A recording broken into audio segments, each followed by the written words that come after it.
नमस्कार, आप देख रहे हैं ढाका एक्सक्लूसिव। मैं हूं पद्मजा जोशी और इस वक्त की सबसे बड़ी खबर आ रही है हरियाणा से, जहां अब हरियाणा के मुख्यमंत्री मनोहर लाल खट्टर ने एक सख्त संदेश दिया है कि खुले में नमाज पढ़ने वालों को ये परमिशन नहीं दी जाएगी। खुले में नमाज सहन नहीं किया जाएगा, नमाज धार्मिक स्थल या घरों में ही पढ़ी जाए। सबसे पहले आपको क्या कहा कुछ ही देर पहले हरियाणा के मुख्यमंत्री ने, वो बयान सुनाते हैं। हमने यहाँ पुलिस को भी कहा है, हमारे डिप्टी कमिश्नर को भी कहा है कि इस विषय को रिजॉल्व करना है। और रिजॉल्व करने में हर कोई अपनी जगह पर कोई नमाज पढ़ता है, कोई पाठ करता है, कोई पूजा तब्दील करता है, उसमें हमें कोई दिक्कत नहीं है। और ये सारी चीज़ धार्मिक स्थल इसीलिए बने होते हैं कि वहाँ जा करके करें। खुले में ऐसा कार्यक्रम नहीं होना चाहिए। ये नमाज पढ़ने की जो प्रथा यहाँ खुले में हुई है, ये कतई भी सहन नहीं की जाएगी। लेकिन इसमें से उन साथ बैठ करके एमिकेबल सोल्यूशन निकाला जाएगा।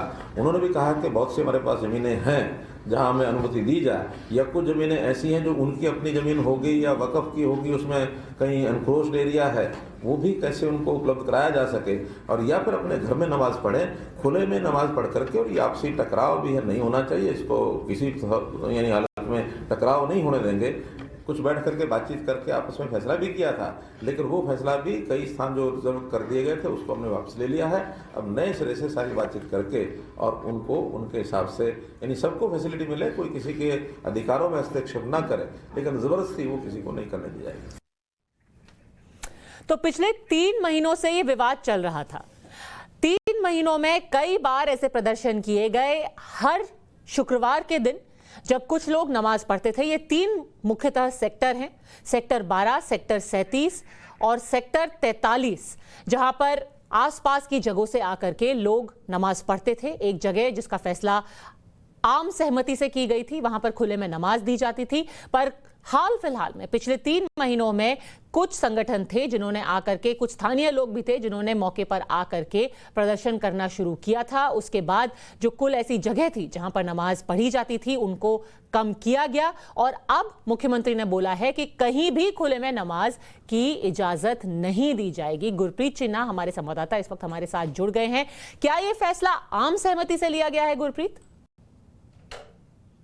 जी बिल्कुल, अगर बात करें तो पिछले काफी दिनों में लगातार हम देख रहे हैं कि स्पेशली गुरुग्राम में ये लगातार ये वारदातें बाहर आ रही थी। तो आज मुख्यमंत्री ने इस बात की पुष्टि कर दी है कि कोई भी जो नमाज की जो बाहर पढ़ेंगे, जो जगह होगी, वहां पे हमें कोई आपत्ति नहीं। लेकिन कहीं ना कहीं अगर देखा जाए तो मुख्यमंत्री, क्योंकि हिंदू संगठन ने लगातार प्रोटेस्ट किए थे वहां पे, कहीं ना कहीं ये भी माना जा रहा है कि मुख्यमंत्री उनके दबाव में भी हो सकते हैं। और अगर सिर्फ स्पेसिफिकली गुरुग्राम की बात करें तो पिछले काफी दिनों में हम ये एक घटना नहीं, कई घटना हो चुकी है। पिछले 1 साल से हम देख रहे हैं यहाँ पे नमाज को लेके लगातार इशू खड़े होते जा रहे हैं। इस बात को लेके आज मुख्यमंत्री ने बड़ा हार्ड स्टैंड लिया, बड़ा क्लियरली कहा कि जो भी नमाज अपनी जगह पे पढ़ेंगे, हमें उनसे कोई आपत्ति नहीं है, लेकिन जो 5 ओपन में पढ़ेंगे उनको परमिशन नहीं दी जाएगी। लेकिन इस बात की प्रतिक्रिया क्या आती है, क्योंकि जो मुस्लिम समुदाय है वो इस बात को लेके इशू बना रही है। वो कह रहे हैं कि ये कहीं ना कहीं राजनीति की जा रही है, उनको टारगेट किया जा रहा है।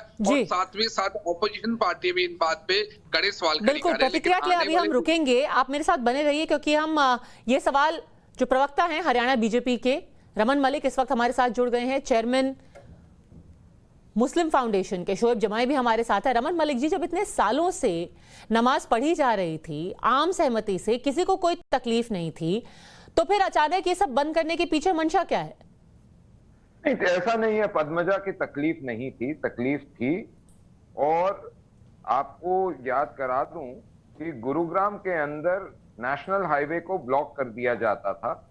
उसके खिलाफ कुछ लोगों ने कोर्ट में गए, कोर्ट में एक लंबी बैटल हुई और उसके बाद उसको खाली करा गया। NH8 को बंद कर दिया जाता था। तो ये जो है, ये प्रक्रिया चल रही थी और ये असंवैधानिक प्रक्रिया है। और इसके अलावा भी आपको बता दूं कि यहाँ पे सबसे बड़ी बात यह है कि मस्जिदें बहुत सारी हैं जिसमें नमाज अदा करी जा सकती है, मदरसे बहुत सारे हैं। उसके ऊपर पद्मजा, मैं इसको जांच रहा था कुछ दिन से कि मैं देखूं तो जो वक्फ बोर्ड की साइट है और दूसरे हैं उन पे मैंने चेक करा है, 100 एकड़ से ऊपर जमीन है वक्फ बोर्ड के पास गुरुग्राम में। तो क्या 25 से 30 हजार मैक्सिमम लोग हैं जो गुरुग्राम में नमाज अदा करते होंगे, उनके लिए 100 एकड़ से ऊपर जगह काफी नहीं है क्या? पर कई ऐसे सिटीजन्स ग्रुप्स थे जो आम नागरिक हैं, उन्होंने मिल करके, और गुरुग्राम पुलिस ने, खास तौर पर खुद पुलिस ने बोला था गुरुग्राम की कि हमें यहाँ पर कोई आपत्ति नहीं है। 1 महीना पहले गुरुग्राम पुलिस कहती है हमें कोई आपत्ति नहीं है, फिर कुछ संगठन वहां पर एक्टिव हो जाते हैं और अब ये फैसला ले लिया गया। मैं उसका भी जवाब दे देता हूं। जब ये ट्वीट गुरुग्राम पुलिस ने करा था, मैं उन चंद लोगों में से था जिसने बकायदा चिट्ठी भी लिखी थी और उनसे ये सवाल पूछा था कि ये दस्तावेज दिखाएं। डीसी को चिट्ठी लिखी थी बकायदा और पूछा था वो दस्तावेज दिखाएं जिसमें आपको ये अनुमति दी गई है, नंबर 1। नंबर 2, ये बताएं कि कौन से संगठन किस प्रकार से वैध करार गए हैं, और ये सारी उनके पास नहीं था। This was a totally arbitrary decision, जो कि गुरुग्राम पुलिस ने बाद में अपना ट्वीट वापस लिया था। अच्छा, देखिए, हिंदू संगठन या मुस्लिम संगठन कोई भी हो, पर रमन मलिक जी, इल्जाम तो ये लगेगा ना कि पुलिस के ऊपर आपने दबाव डाला। आप भारतीय जनता पार्टी के नेता हैं, आप चिट्ठी लिखेंगे तो पुलिस को तो अपना नजरिया बदलना ही पड़ेगा। This is the book by which all of us, हमको सबको इस किताब के हिसाब से चलना है। सरकार इस किताब के हिसाब से चलती है, और आर्टिकल 25 और 26 बहुत क्लियरली ये डिफाइन करते हैं दैट जो रिलीजियस प्रैक्टिसेस हैं वो आपका एक व्यक्तिगत इशू है, वो सार्वजनिक इशू नहीं। बताइए शोएब जमाई कि खुले में सड़क को ब्लॉक करके, सड़क को रोक करके ना नमाज की जा सकती है, ना पूजा की जा सकती है, ना आरती की जा सकती है। शोएब जमाई, नहीं, मेरा एक पर्टिनेंट सवाल है आपसे कि इतने दिनों से, पिछले 3 सालों से, जब 2019 में सहमति बनी थी 37 जगहों की, और उसमें मुस्लिम संगठन, हिंदू संगठन सब थे, और वहां के गुड़गांव प्रशासन की उसकी सहमति थी, तो क्या पिछले 3 सालों से गुड़गांव की प्रशासन, जो कि माननीय मुख्यमंत्री खट्टर जी की सरकार के अंडर आती है, वो क्या असंवैधानिक काम कर रही थी? आर्टिकल 25, 24 का उल्लंघन कर रही थी, या फिर देश के कानून का पालन नहीं कर रही थी? ये पहली बात। बताइए रमन मलिक जी, बताइए। देखिए, सबसे पहले शोएब जमाई जी, अगर कोई चीज गलत हो रही है या किसी दुर्भाग्यपूर्ण सिचुएशन में, जिस प्रकार से कोरोना आया 2020 में, 19 में ये प्रक्रिया एंड में बोला जाता है करी गई थी, तो उसके बाद आपको याद करा दूं, इस प्रकार का एक वक्तव्य 5 मई 2018 को। नहीं, अब ये बताइए ना कि अचानक ही सब लोग क्यों एक्टिव हो गए? 3 साल से जब ये चल रहा था तब सब कुछ संवैधानिक था। प्रशासन पिछले 3 सालों से कानून तोड़ रहे थे क्या? उसको हटाया, जो दहेज प्रथा है वो उसको हटाई इस संविधान ने। अगर भ्रूण हत्या पाप है वो भी हटाया, बेटी बचाओ बेटी पढ़ाओ है वो भी। सर ये बताइए कि कोई हिंदू एकता संगठन जब तक सामने नहीं आता, जब तक उनको अपना कोई एंगल नहीं समझ में आता, तब तक पुलिस क्या कर रही थी? तब तक तो पुलिस बाकी सारे लोगों से बातचीत कर करके एक तरीके से सहमति उन्होंने बना ही ली थी ना, जब तक वो हिंदू एकता संगठन बीच में नहीं आया। पद्मजा जी, मैंने बड़ी स्पष्ट रूप से, और बहुत सारे और लोगों ने भी ये पुलिस से पूछा था, they were not able to produce any documents. मैंने हम मुख्यमंत्री जी को ये चिट्ठी लिख के बोला है कि उनका तफ्तीश होनी चाहिए। जी, शोएब जमाई जी अपना उंगली हिला रहे हैं, वो आपसे सहमत नहीं है, बताइए। शोएब जमाई जी अपने आप से सहमत नहीं रहते। चलिए मैं जवाब दूं थोड़ा सा। दीजिए, बोलिए। देखिए, सबसे पहली बात यह है कि जो सहमति बनी थी, उस सहमति के बारे में खुद जो एक भारती करके हैं, जो सबसे पहले वो आए थे वहां पे एतराज जताने के लिए, उसके बाद फिर दूसरे संगठन आए, ये लोग खुद इस बात को मानते थे कि हाँ वो सहमति हुई थी, लेकिन उस सहमति में जो है उन्होंने कहा कि वो सहमति सिर्फ वहीं तक नहीं होगी, हमें यहाँ से साल दर साल उसको सहमति को रिवाइव करना होता है। ये बात उन्होंने, तो सहमति हुई होगी तभी तो उसको साल दर साल उसको रिवाइव करने की बात रही। दूसरी बात ये रही है कि चलिए ठीक है, भारती जी कौन? शोएब जमाई जी, एक मिनट, आप एक पढ़े लिखे आदमी हैं और थोड़ा सा लॉजिक लेकर बात करें। क्या किसी भी व्यक्ति को, अगर मैं कल को ये बोल दूं कि मैंने किसी मस्जिद का ठेका किसी को दे दिया है, 1 साल के लिए दिया या 2 साल के लिए, मुंह ज़बानी हो जाएगा क्या? नहीं होता ना। नहीं भाई साहब, उसके लिए तथ्य चाहिए।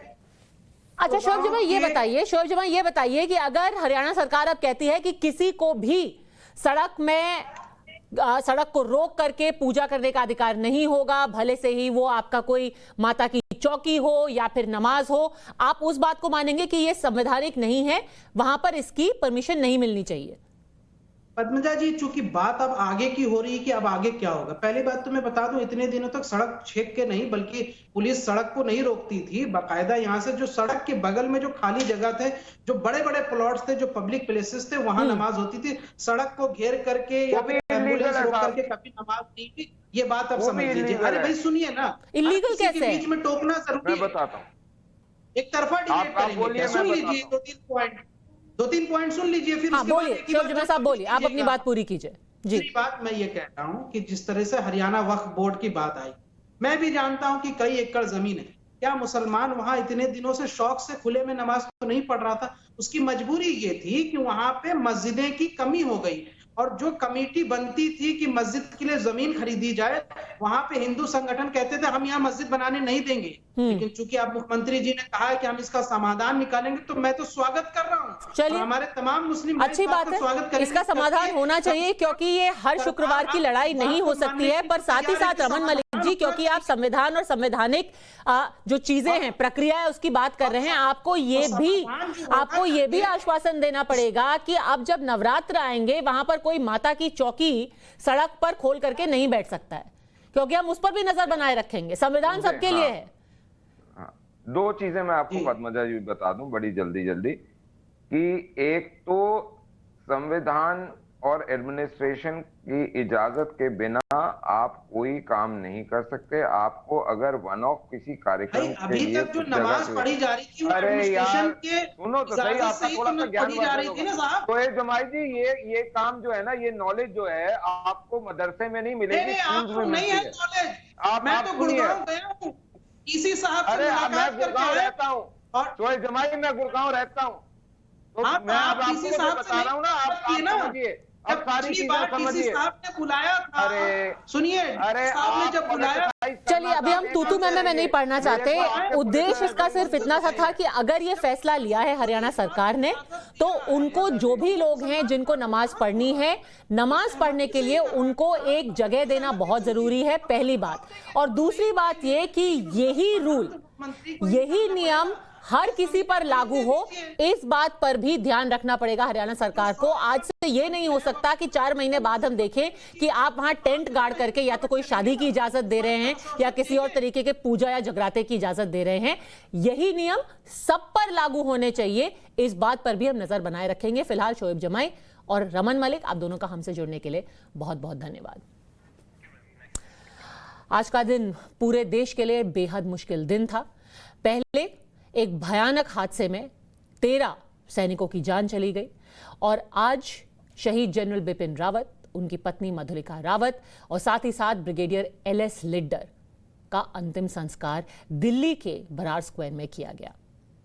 तीनों को ही मुखाग्नि उनकी बेटियों ने दी।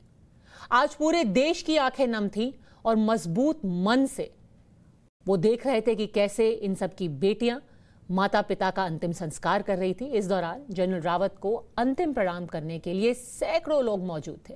ना सिर्फ वो दिल्ली कैंट में मौजूद थे जहां पर उनके अंतिम संस्कार हो रहा था, बल्कि पूरे रास्ते जब उनकी शव यात्रा निकल रही थी तो पूरे रास्ते सैकड़ों लोग साथ में तिरंगा लेकर के दौड़ रहे थे। हर जगह सिर्फ भारत माता की जय, वंदे मातरम और जनरल रावत अमर रहे के नारे सुनाई दे रहे थे। दो तस्वीरें आप देख रहे हैं। आज सुबह 17 साल की आशना लिड्डर, जो कि ब्रिगेडियर LS लिड्डर की बेटी हैं, उन्होंने अपने पिता का अंतिम संस्कार किया। शाम को जनरल रावत की दोनों बेटियों ने अपने माता पिता का अंतिम संस्कार किया और पूरा देश स्तब्ध था आशना की बातें सुन के, जहां वो अपने पिताजी को खोने के बाद भी मजबूती से बता रही थी कि कैसे वो उनके बेस्ट फ्रेंड थे, उनके सबसे अच्छे दोस्त थे, और अब उन्हीं की याद में वो आगे भी खुद को मजबूत रखेंगी।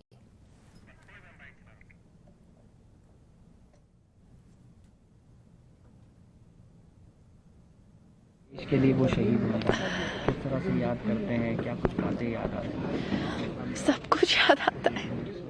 बट जैसे मेरी मम्मी ने बोला कि I am going to be 17, तो 17 इयर्स वो जो हमारे साथ थे, जितनी यादें उनको साथ लेके ही चल रहे हैं और अच्छी यादें ही साथ लेके चलेंगे. I am happy he didn't have to suffer. It's a national loss. My father, मेरे पापा हीरो थे, मेरे बेस्ट फ्रेंड थे, और अभी बहुत लोग हैं तो इतना गम महसूस नहीं हो रहा. जब लोग नहीं भी होंगे इतना गम महसूस नहीं होगा, क्योंकि वो इतने खुशमिजाज इंसान थे. और maybe it's destined and better things will come our way. Thank you. Book भी आपने लिखी थी उसको लेकर, किस तरह से उन्होंने कहा था, किस तरह से जोश भरते थे आपके बीच में पढ़ाई लिखाई को लेकर? और हाँ, मेरे पापा मेरे में ही नहीं, सब में जोश भरते थे. और सबसे बड़े मोटिवेटर थे वो मेरे. और मुझे याद है जब मैं 5 साल की थी, मैंने पापा को देख के एक बार बोला कि आप मेरी हर बात मानते हो ना, क्योंकि वो मेरी हर बात मानते थे. And I am scared because I was very pampered by my father. He was larger than life, everybody knows that. मतलब आप देख ही रहे हैं कितने लोग फेयरवेल में आए. बहुत ज़्यादा अच्छा पर्सोना था उनका. बहुत दोस्त थे, बहुत प्यार बांटते थे. So probably that is why people are also mourning my loss. But we must give him a good farewell, a smiling send-off. I'm a soldier's wife. I have nothing more to say. उनके ऊपर जब तिरंगा लिपटाया गया था, वो आज आपके हाथ में है. कितना गर्व महसूस कर रहे हैं आज देश के लिए? वो गर्व से ज़्यादा तो दुख है. लाइफ बहुत लंबी है हमें काटने के लिए, बट व्हाटएवर. अब अगर भगवान को यही मंजूर है तो फिर हम इसके साथ ही जिएंगे. This is not the way we wanted him back, but if it was not to be, then I don't know. He was a very good father. My child will really miss him. So it's a big loss. जब घर से जा रहे तो क्या कुछ बातचीत? वो मेरे हीरो थे, वो मेरे बेस्ट फ्रेंड थे. 17 साल की आशना लिड्डर ने आज अपने बेस्ट फ्रेंड को खो दिया. पर इस हादसे के पीछे वजह क्या है, ये जानना पूरे देश के लिए बेहद जरूरी है. और इसी के लिए एक ट्राई सर्विसेज इंक्वायरी अब उसकी शुरुआत की गई है. तो क्या होती है ट्राई सर्विसेज इंक्वायरी, हम आपको बता देते हैं.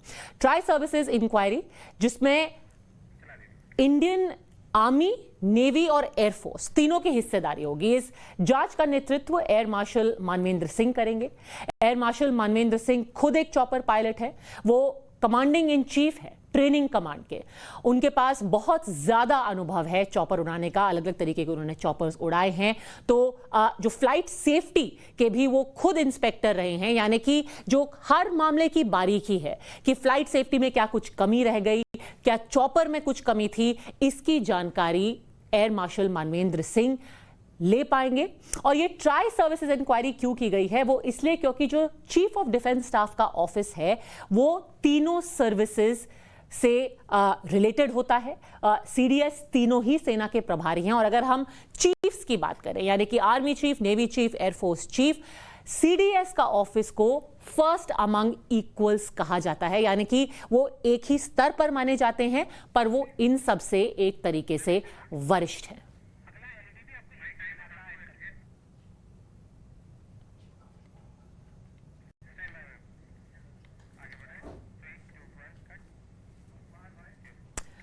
तो इस पूरी इंक्वायरी में क्या निकल करके आता है, हम लगातार उस पर नजर बनाए रखेंगे. अब धाकड़ एक्सक्लूसिव में हम बात करेंगे वाराणसी के काशी विश्वनाथ कॉरिडोर की. लेकिन उससे पहले मैं आपको काशी विश्वनाथ मंदिर पर महात्मा गांधी की कही गई एक बात याद दिलाना चाहती हूं. वो साल था 1916 और 1916 में महात्मा गांधी जी ने बनारस हिंदू विश्वविद्यालय के उद्घाटन समारोह में कहा था कि कल शाम जब मैं विश्वनाथ जी के दर्शन के लिए गया तो मुझे ख्याल आया कि अगर कोई अजनबी इस महान मंदिर के दर्शन के लिए आए तो वो हम हिंदुओं के बारे में क्या सोचेगा. वो जरूर हमारी आलोचना करेगा. क्या ये महान मंदिर हमारे चरित्र को नहीं दर्शाता? क्या ये उचित है कि हम इस मंदिर तक जाने वाली गलियां इतनी गंदी हो और किसी भी तरह से इस मंदिर के चारों ओर मकान बना दिए जाएं जहां तंग गलियों में जाना मुश्किल हो? यदि हम अपने मंदिरों में सफाई और खुली जगह नहीं रख सकते तो फिर हमारी अपनी व्यवस्था कैसी होगी? हमारा स्वराज कैसा होगा? क्या अंग्रेजों के जाने के बाद हमारे मंदिर पवित्रता, स्वच्छता और शांति के केंद्र बन सकेंगे? ये बातें महात्मा गांधी ने खुद कही थी और गांधी जी के सवाल का जवाब अब वाराणसी में तैयार हो चुका है। वाराणसी काशी विश्वनाथ कॉरिडोर, ये है जवाब उस सवाल का जो 1 सदी पहले बापू ने देश से पूछा था।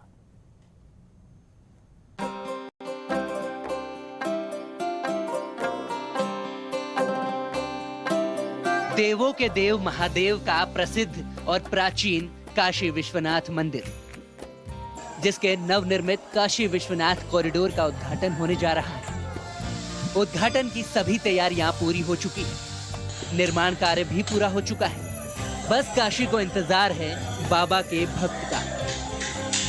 वाराणसी मतलब जहां से अनंतानंत जगत को प्रकाश पुंज प्रसृत होता है, जहां देवाधिदेव महादेव भगवान श्री काशी विश्वनाथ राजाधिराज के रूप में विराजते हैं। वस्तुतः 350 साल पहले अहिल्याबाई होलकर जो परम शिव भक्त थी, उन्होंने इस बाबा विश्वनाथ के मंदिर का जीर्णोद्धार कराया था। 350 साल के बाद कोई परम शिव भक्त नरेंद्र मोदी के रूप में भारत में जन्मा। वह धन्य है जिसका संकल्प था कि जो पूरे विश्व के अंदर फैले हुए धर्मप्राण भक्त हैं, उनके लिए एक ऐसा स्थान बने जहां पर आने के बाद एक आनंद की अनुभूति हो।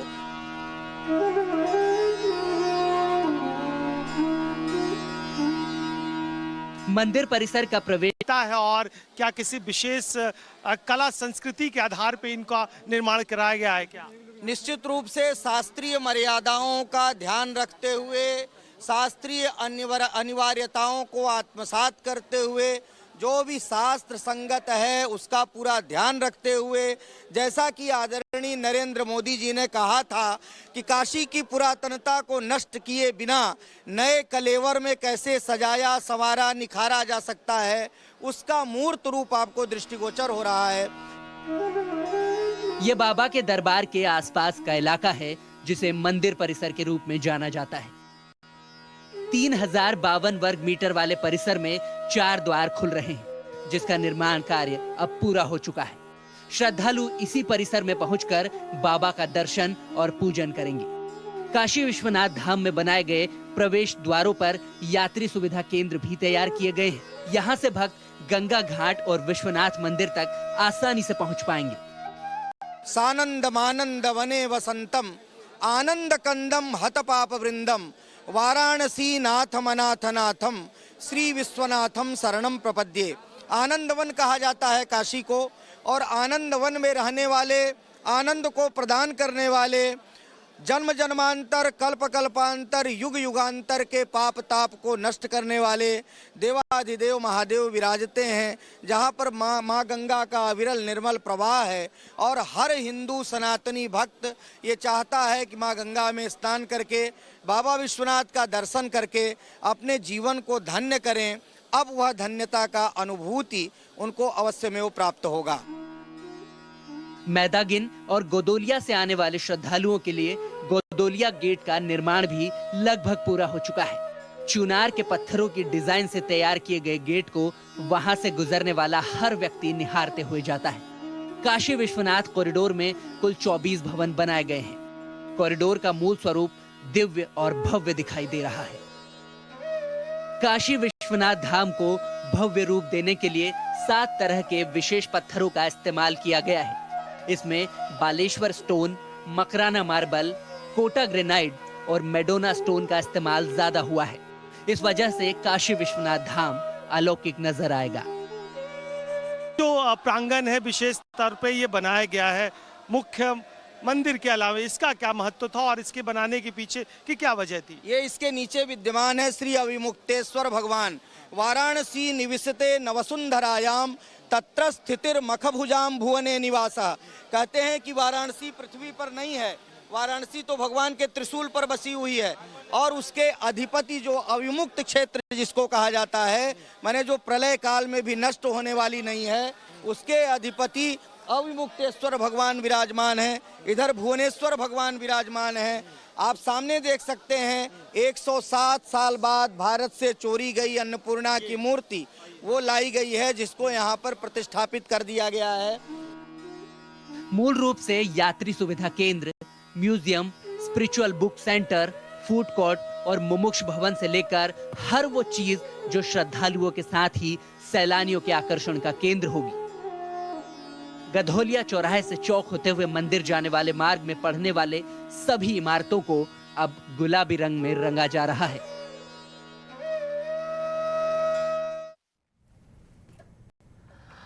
वाराणसी में कॉरिडोर को 13 दिसंबर से पहले पूरा करने के लिए अब युद्ध स्तर पर काम चल रहा है। कई महीनों से 12,000 मजदूर 3 शिफ्ट में काम कर रहे हैं। हमारे संवाददाता कुंदन सिंह ने उनसे भी बात की जो प्रधानमंत्री मोदी के काशी विश्वनाथ कॉरिडोर के सपने को पूरा करने की जी जान से कोशिश में लगे हैं। प्रधानमंत्री 2014 में जब लोकसभा चुनाव के नॉमिनेशंस करने आए थे तो उन्होंने काशी वासियों को कहा था कि मैं यहाँ आया नहीं बल्कि माँ गंगा ने मुझे बुलाया है। इसके बाद प्रधानमंत्री बनने के बाद उन्होंने बनारस के लोगों से एक और वादा किया, बाबा विश्वनाथ की नगरी और बाबा के इस मंदिर को मुक्त करेंगे, यानी आसपास जो तमाम सैकड़ों की संख्या में जो घर थे उन्हें हटा के विस्थापित करके एक नया कॉरिडोर बनाएंगे।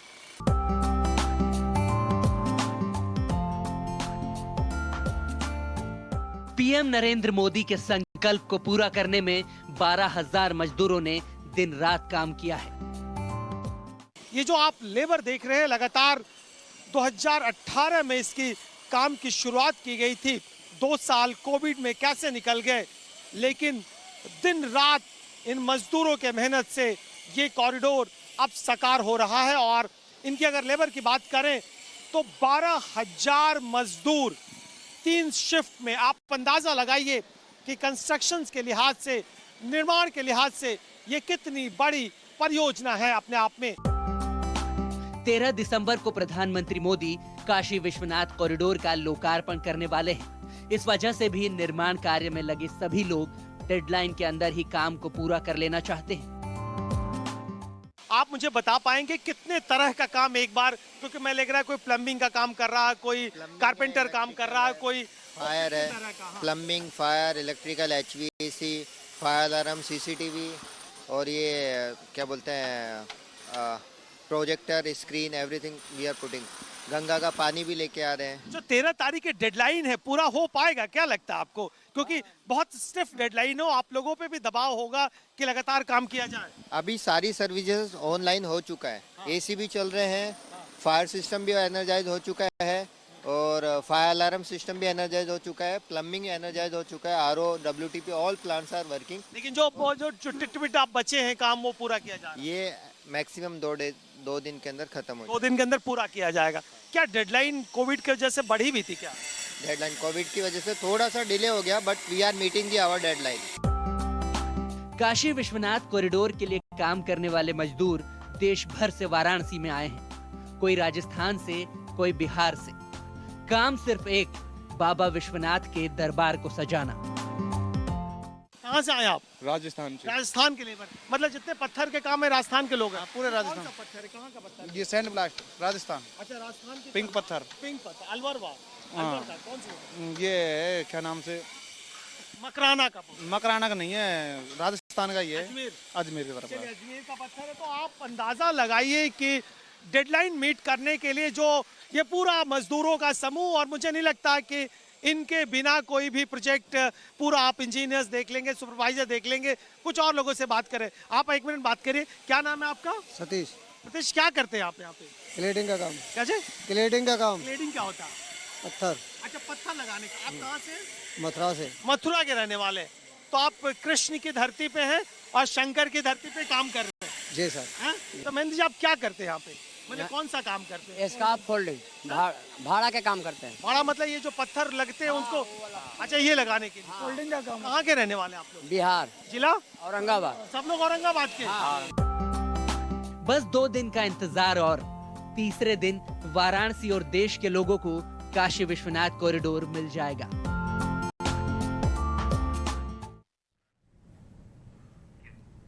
तो कैसे होगा काशी विश्वनाथ कॉरिडोर का भव्य अनावरण, ये हम आपको बताएंगे, पर पहले नजर इस वक्त की 10 बड़ी खबरों पर।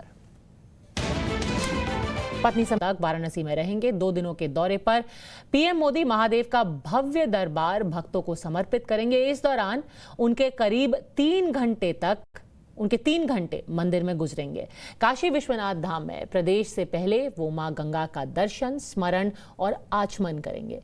प्रधानमंत्री के स्वागत के लिए काशी को कैसे तैयार किया गया है, देखिए ये रिपोर्ट। पूरे देश की निगाहें अब 13 दिसंबर पर टिकी हैं, जब प्रधानमंत्री नरेंद्र मोदी देवों के देव महादेव के सबसे बड़े धाम काशी विश्वनाथ कॉरिडोर का लोकार्पण करने के लिए वाराणसी पहुंचेंगे। यकीनन ये पल बेहद खास है, खासतौर से हिंदू धर्म में आस्था रखने वालों के लिए। शायद यही कारण है कि इस पल को बीजेपी ने मेगा इवेंट में तब्दील। ये बाबा विश्वनाथ का दरबार है। दिव्य लाल बहादुर शास्त्री एयरपोर्ट पर पहुंचेंगे। सबसे पहले वो काशी के कोतवाल कहे जाने वाले बाबा काल भैरव का आशीर्वाद लेंगे। पीएम मोदी क्रूज पर सवार होंगे और गंगा की लहरों के साथ ललिता घाट पहुंचेंगे। पीएम मोदी ललिता घाट पर गंगा जल लेंगे और गेटवे ऑफ कॉरिडोर के रास्ते बाबा विश्वनाथ के दरबार में पहुंचेंगे। कॉरिडोर में देश के सभी प्रमुख धर्माचार्यों और यजमानों के साथ पीएम मोदी कॉरिडोर में विशेष अनुष्ठान करेंगे। 12 ज्योतिर्लिंगों और 51 सिद्धपीठों के पुजारी इस लोकार्पण का गवाह बनेंगे। दावा किया जा रहा है कि पीएम मोदी के हाथों काशी विश्वनाथ कॉरिडोर का लोकार्पण ऐसा भव्य होगा कि पूरी दुनिया देखती रह जाएगी। बाबा विश्वनाथ कॉरिडोर के उद्घाटन के लिए प्रधानमंत्री जब वाराणसी में आगमन करेंगे तो उनकी पहली शुरुआत जो होगी वो काल भैरव, यानी जिसे काशी का कोतवाल कहा जाता है, उस मंदिर से होगी। क्योंकि ये परंपरा और ये मान्यता है कि अगर कोई बड़ा काम की शुरुआत आप कर रहे हैं तो कोतवाल की परमिशन बेहद जरूरी है। माना जा रहा है कि प्रधानमंत्री नरेंद्र मोदी 3 घंटे तक काशी विश्वनाथ कॉरिडोर में रहेंगे। लोकार्पण के बाद काशी के अर्धचंद्राकार घाटों पर दीपमालाएं सजाई जाएंगी। इस भव्य नजारे को देखने के लिए पीएम मोदी शाम को खड़किया घाट से 80 घाट तक नौका विहार करेंगे। इस दौरान उनके साथ बीजेपी शासित राज्यों के मुख्यमंत्री और उप मुख्यमंत्री भी होंगे। फिर सबके साथ मां गंगा की आरती भी देखेंगे। कलश में वो गंगा जल लेकर के और इसी रास्ते से आएंगे, इसी गंगा के तट से जाएंगे और सीधे बाबा विश्वनाथ के दरबार में गर्भगृह में बैठ करके सविधि राजोपचार विधि से, षोडशोपचार विधि से, पंचामृत से भगवान को अभिषेक करेंगे। विभिन्न पवित्र नदियों का जल मंगाया गया है जिसके द्वारा बाबा का अभिषेक होगा।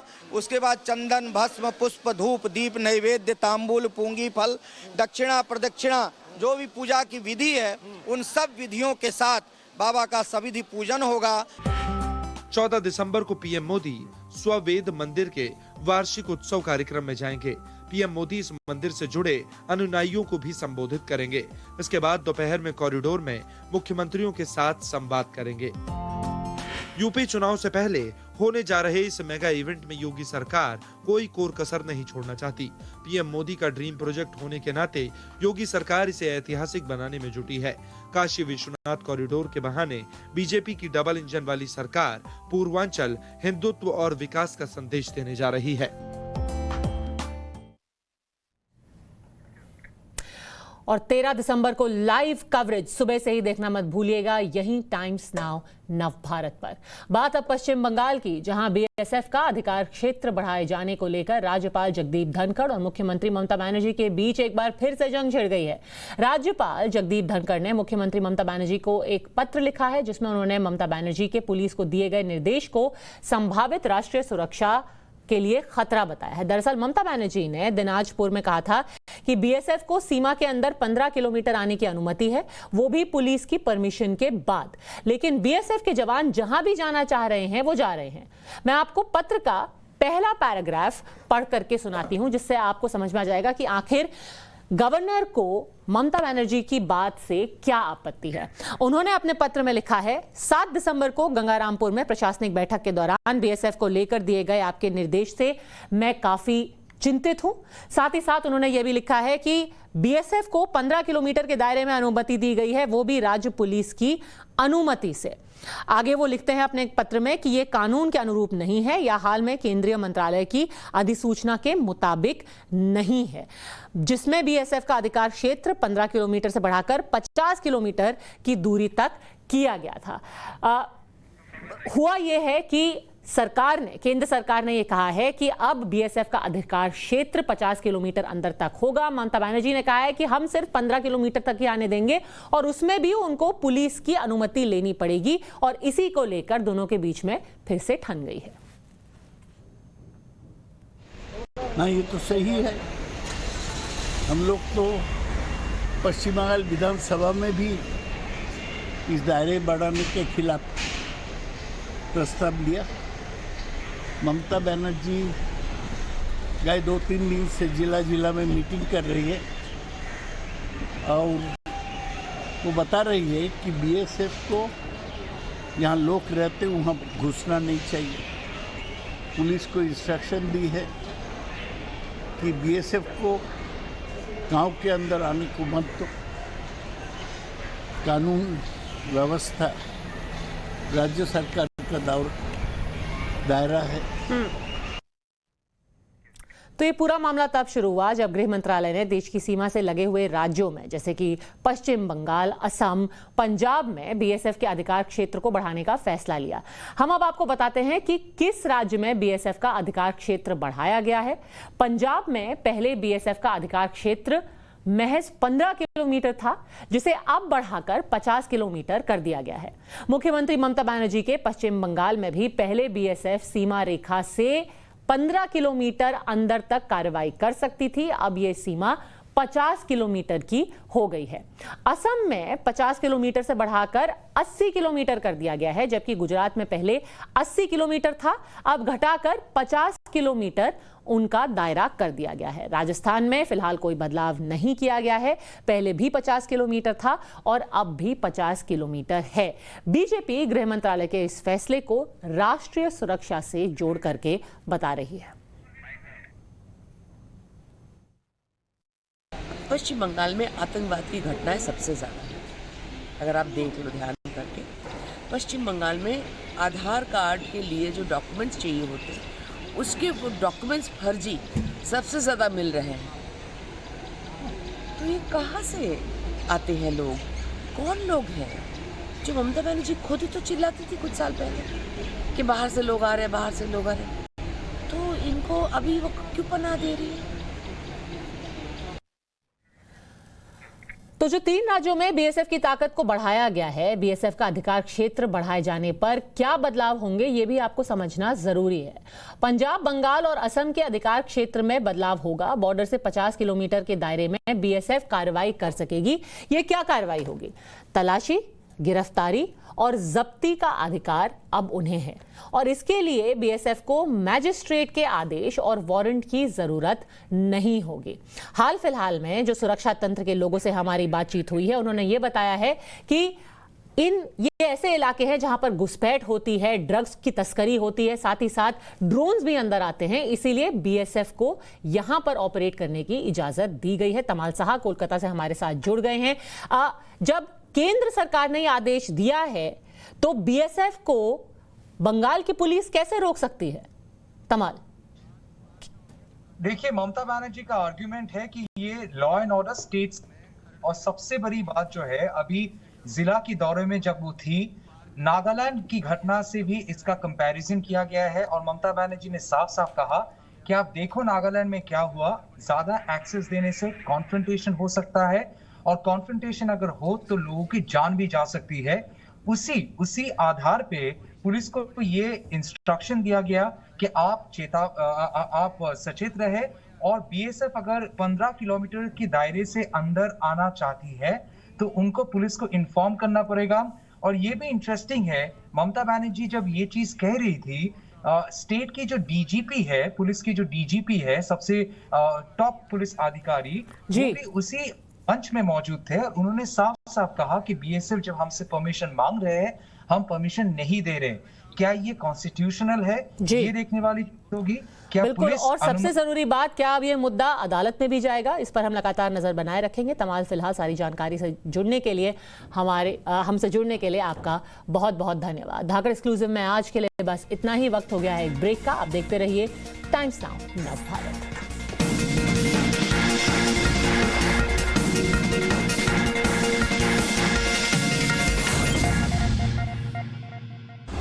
in association with Tata Punch.